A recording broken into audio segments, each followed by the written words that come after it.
niko na hakika ya kwamba utabadilisha sura ya Kisii, uweke pesa kwa mfuko na vijana wapate kazi. Jamani, mkipata pesa kama leo, kama kila mtu hapa ako na shilingi 10,000 mfuko, kuna mtu atalalamika juu ya bei ya mafuta? Shida sio bei, shida ni kwamba hamuna kitu kwa mfuko, ama namna gani?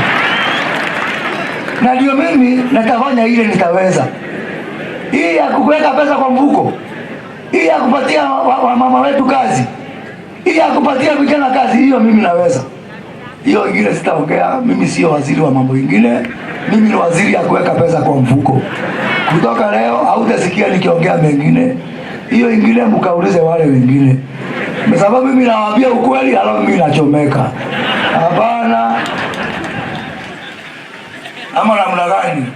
Mimi nikikosa kufanya industrial park mniulize, nikishindwa kupatia vijana kazi ni mimi na William Ruto. Masoko ya bidhaa yenu kikosekana mniulize mimi. Mimi yangu inaishia hapo. Zaidi ya hapo ni kusema Bwana asifiwe na kungojea kuona ufalme wa mbinguni. Kwa mimi kutoka leo sitaki fujo ya mtu, sitaki kisirani. Nimewaambia ukweli, hamtaki kusikia.